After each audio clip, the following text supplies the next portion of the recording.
Hey guys, I wanted to jump in here and do another one of these questions. So this one comes from a conveyancer, actually a former client of mine that actually asked, hey Mikes, what are the best tactics you've used to close out people? And I'm gonna start off by saying I don't really believe in closing tactics. Look, there's definitely psychology that works, but I mean, if you have to hardcore use a tactic to kind of trick somebody into buying, then you're not doing your job in the rest of the conversation. So I'm gonna kind of start in there, right? So we'll talk about a few things. The first one is people usually don't say yes or no, right? What they say is yes, or I need to think about it. I need to talk to somebody, or I need more time, or I need to consult the stars, or whatever it is. One of the things I'll do is I'll point that out at the very beginning of the conversation. Like the hardest part of the whole process isn't going to be coming up with a yes or no. It's going to be making a decision of any kind, right?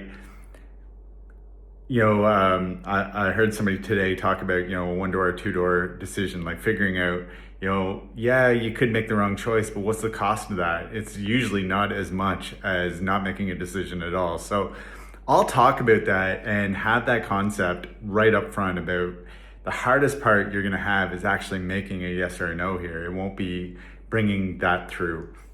But that said, one of the ways I will do that is remove risk, right? So one of the reasons we don't buy is because the risk is greater than the reward, or the perceived risk may be greater than the reward, and we got to have time to figure that out. Where possible, try and remove that risk.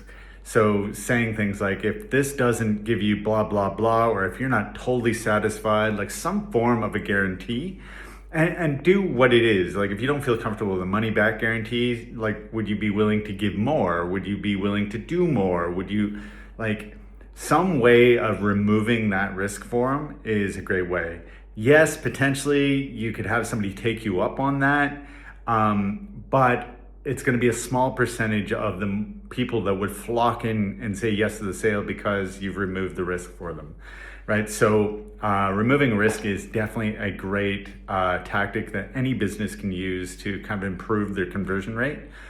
I would say, look, trying to show an ROI, whatever that is. So the better you are at showing the return on investment for them, whatever that is, that's good. Like I have a bit of software that can go through a business and show where they're leaving money on the table using their real numbers and their real strategies, right? So, and then if I can show you that the potential value on the table is far greater than what I would ask